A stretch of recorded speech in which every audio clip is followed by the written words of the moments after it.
This novel coronavirus.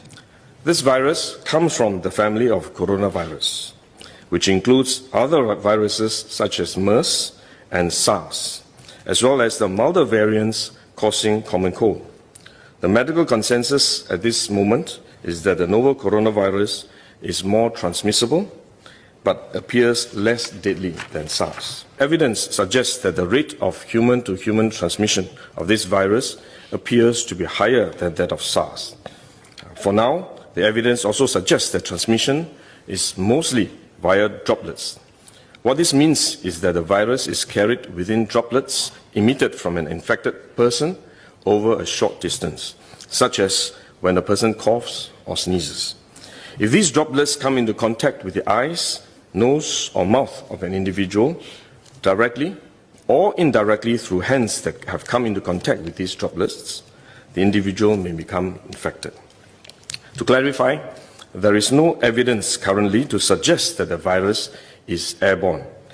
There are other viruses, such as the chickenpox, which can easily be transported via air currents, and do not require droplets to contact the eyes or nose. The novel coronavirus is not in this category of viruses. The novel coronavirus could also transmit through surface contact. Let me explain.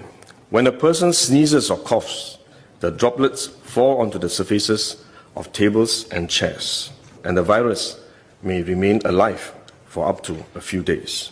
When someone else touches the surfaces of these tables and chairs, the virus can be transferred to his hands, and if he then rubs his eyes or nose without washing his hands, he may become infected. So we should wash our hands. This is also why we only quarantine the close contacts of confirmed cases. For more transient contacts, such as individuals that the confirmed cases may have walked past in malls or hotels, the risk of transmission is low. For coronavirus generally, the person is most infectious when he is displaying. There is evidence of limited spread from a person without symptoms during the incubation period. However, this form of transmission may be uncommon and has so far involved isolated cases only. At this point, the evidence still points towards higher transmissibility when the person is displaying symptoms. As such, medical professionals, both overseas and in Singapore, have advised that the most effective way that we can protect ourselves is to practice good personal hygiene. We should regularly wash our hands with soap and water and avoid touching our face with our hands.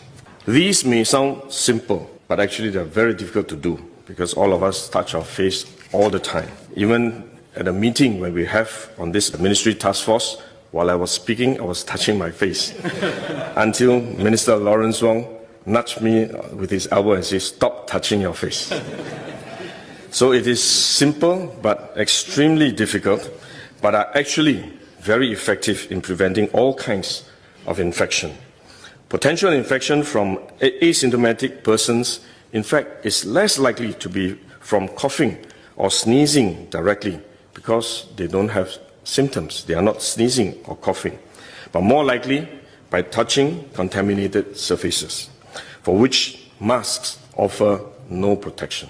Wearing a mask when we are well often gives us a false sense of security instead, and we are more likely to touch our faces when we constantly adjust our masks, which is one way the disease spreads.